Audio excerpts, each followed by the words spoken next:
大家好，我是 Miki， 一名新人创作者。我从小对各类数码和电器产品充满好奇，大概拥有过的产品都会可能去拆开进行研究。平时大部分的时间也会玩游戏来打发。和喜欢玩游戏的大部分人一样，我从最开始接触的 FC 到现在各平台的游戏都会去玩，一直对精致好玩的产品比较感兴趣。当然有的时间我还会尝试动手制作一些有趣的东西。然后有一天我吃饱饭后突然产生了一个奇怪的想法，在现有材料的基础下综合起来能把游戏手柄做到多小。其他一些品牌都有推出自家的微型手柄，虽然体积很小，由于产品定位加上本身大小的限制，没有左右摇杆，只能支持游玩有限的游戏类型。恰好我手头有一款 Vivo Xbox Series X 主机配套的手柄，它经过多代优化，握感舒适，按键键程和扳机行程合理，使其拥有稳定的游戏体验。在 PC 平台上，我一直使用它来玩游戏，也是我目前唯一拥有的游戏手柄。最终我打算以 Xbox 手柄的外形和功能作为参考，在保证一定功能的前提下，整体缩小，制作出一款微型游戏手柄。下面为 Xbox 手柄的基础参数，我们看一下哪些功能可以实现的。按键部分只是物理按钮触发，采用小体积的微动开关来实现，一般问题不大。扳机这里要实现线性输入，我打算使用 HOR 或者 TMR 来实现。主要担心的是缩手后的空间，磁铁与 IC 的距离可能达不到标准，线性效果可能不理想。摇杆这里比较棘手，记住微型手柄的想法产生后，我就寻找了很久，不管是 HOR 或者 TMR 级碳模类型的摇杆，在已经能选购的都没有符合需求的大小。我想过最差的情况，使用其他类型的触发方式代替，比如5项按键，上下左右4个方向分别对应 X 轴和 Y 轴，而第5项正好可以实现摇杆的下压功能。缺点是它不支持线性输出，摇杆不能精确控制，且触发手感比较生硬。另外一种方案是使用 ThinkPad 上面的小红点和任天堂 New 3DS 右侧 C 杆类似的指点杆，可以实现摇杆需要的线性输入。但指点杆的原理是靠推动杆柄时使内部应变结构产生细微的形变，进而使电阻变化。由于形变的程度很小，使用时杆柄的物理位移几乎不可感知，相当于摇杆倾斜推动的体验感为0。不管是使用5项按键或是指点杆，分别在功能上和体验上都不理想。我摒弃这2种实现摇杆的方法，打算专门制作体积大小合适的摇杆。碳模和电泳比或 TMR 类型的摇杆结构要复杂一些，我只能选择或 TMR 的类型进行制作，对于手工制作的工厂容错率会好很多。振动分为2部分，主振动和扳机振动。主振动使用微型偏心转子马达来实现，扳机这里的振动由于缩小后的空间限制，没有找到合适的匹配的马达，所以扳机这部分的触觉功能去除。USB-C 接口进行充电之数据通讯，一个 3.5 毫米音频接口和一个附件扩展接口，这2个接口没有多余的空间放置，只配置一个 USB 接口用于充电和数据就可以了。主控部分我使用 Nordic 的52832，这是我在2020年为红米 K20 Pro 制作验证侧滑手柄时留下的。核心还是这次的微型手柄能复用部分代码，可以节省一定的开发调试时间。这颗 SoC 支持低功耗蓝牙 5.0 之多种 2.4G 赫兹无线协议，这次只使用蓝牙部分，引脚数量刚好满足手柄按键、模拟信号、振动马达的要求，对于微型手柄刚好合适。在体积缩小的前提下，我尽可能保证能正常用它来玩游戏。比对后发现，对体积影响比较大的是 USB-C 接口，同步对电池进行选型，确定使用 TWS 耳机上容量为30毫安的铝电池作为手柄供电。如果使用 TMR 作为线性传感器，预估能为手柄提供约2小时的续航时间。前面进行综合分析后，比较关键的摇杆问题只能通过制作适配，并采用或者 TMR 输出线性值，按键、摇杆和基础振动功能保留，只配置一个 USB-C 接口用于充电。参照 Xbox 手柄的尺寸，我最终决定以1:3.65的比例来制作这款微型手柄。我是如何得出1:3.65这个精确比例的，这个后面会说明。这次手柄制作使用的主要辅助设备，一台 3D 打印机和一台 CNC 雕刻机，外壳、内部支架、按键都使用 3D 打印，能保证我在制作时的快速验证。由于扳机转轴和支架结构需要承受一定的应力，要综合考虑刚性和韧性，仅能舍弃高精度的光固化，选择使用 FDM 打印，其在材料上比树脂会有更好的性能。为此，我还特意购买了一台 FDM 类型的 Tozo A1 Mini， 即出头使用 0.2 毫米规格，保证打印精度。由于这台打印机无法打印类似 ABS 强度较高的耗材，所以手柄整体使用 PLA 材料，优点是后期打磨等表面处理会相对容易些。CNC 雕刻机则用于部分雕刻和薄金属的切割。这台雕刻机我闲置了近5年，没有使用过。这是制作手柄的需要，在运输过来途中意外摔落导致框体变形和螺管弯曲。我进行修复后，主轴还是存在约 0.13 毫米的跳动，预留好加工公差，勉强可以使用。接下来将进入微型手柄从设计到制作实现与组装的整体过程。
摇杆的整体我基于金属来设计，包括壳体和轴心部分，并使用点焊加固。金属我使用韧性较高的镍，相比钢材质，在切割、折弯、拼接和点焊的性能会更出色。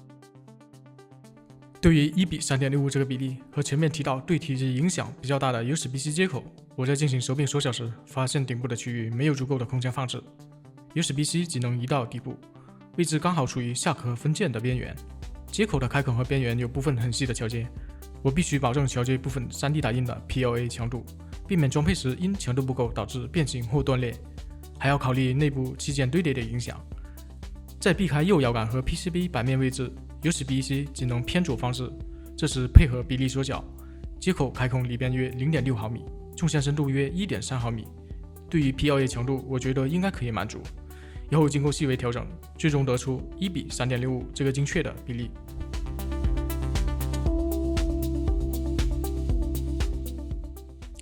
PCB 采用双面板 0.6 毫米厚度的自主工艺，其实采用 0.4 毫米的板厚对内部设计更好，但成本实在是贵太多了。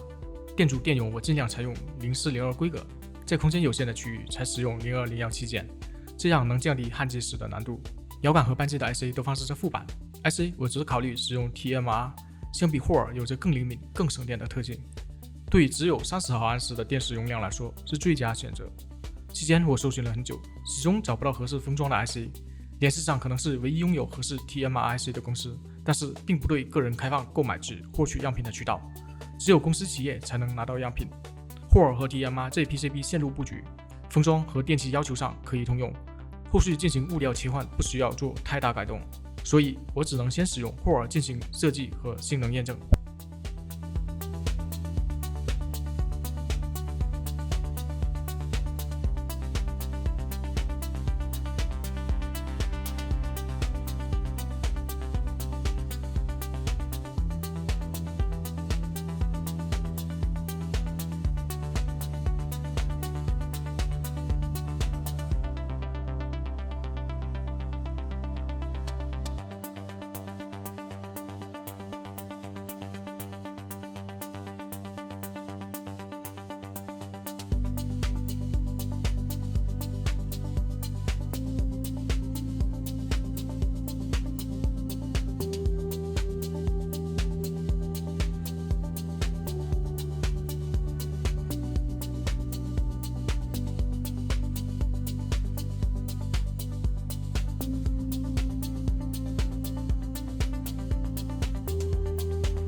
Xbox 手柄的 ABXY 按键为一体散射工艺，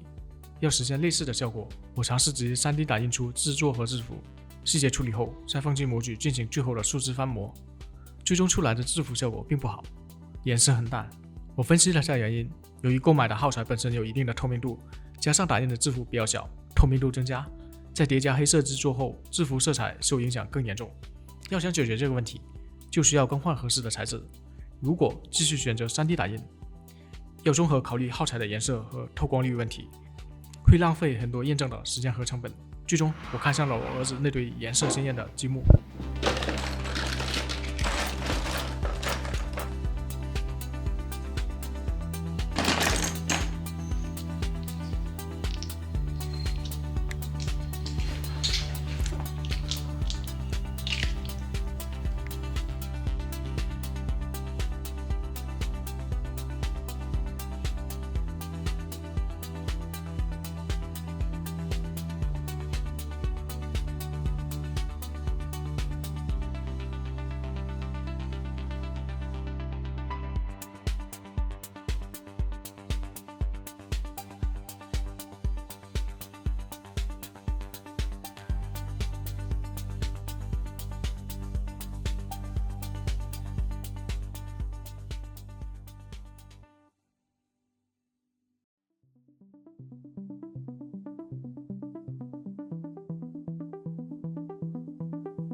元器件焊接完成后，在进行基础调试时，发现之前担心的问题。副板上的摇杆和扳机一共使用6颗传感器。之前由于购买不到合适的 TMR IC， 所以先用霍尔代替。对于只有30毫安时的电池，耗电压力可以说非常大。我直接购买了几个 TMR 的摇杆，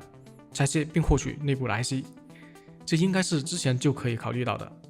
相比霍尔 TMR 的引脚定义排序不一样，之前验证霍尔的 PCB 不能直接用，需要修改重新打板。正好同步优化电源部分。我对比了使用霍尔和 TMR 的耗电速度，很明显，在相同的基础条件下 ，TMR 拥有更出色的能耗比。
微型手柄的各部件已经完成，接下来将组装截至此视频发布时世界上最小的拥有基础全功能的游戏手柄。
经过测试，可以勉强使用这个微型手柄进行游戏。由于按键都很小，按压会存在误触情况。对于主要使用摇杆和 LT、RT 扳机的竞速游戏会相对好些。好了，这次的微型手柄制作已经完成，感谢大家的观看。如果喜欢此内容，麻烦点个关注支持一下，你的支持是我更有动力更新更优质的创作内容。谢谢大家，我们下次见。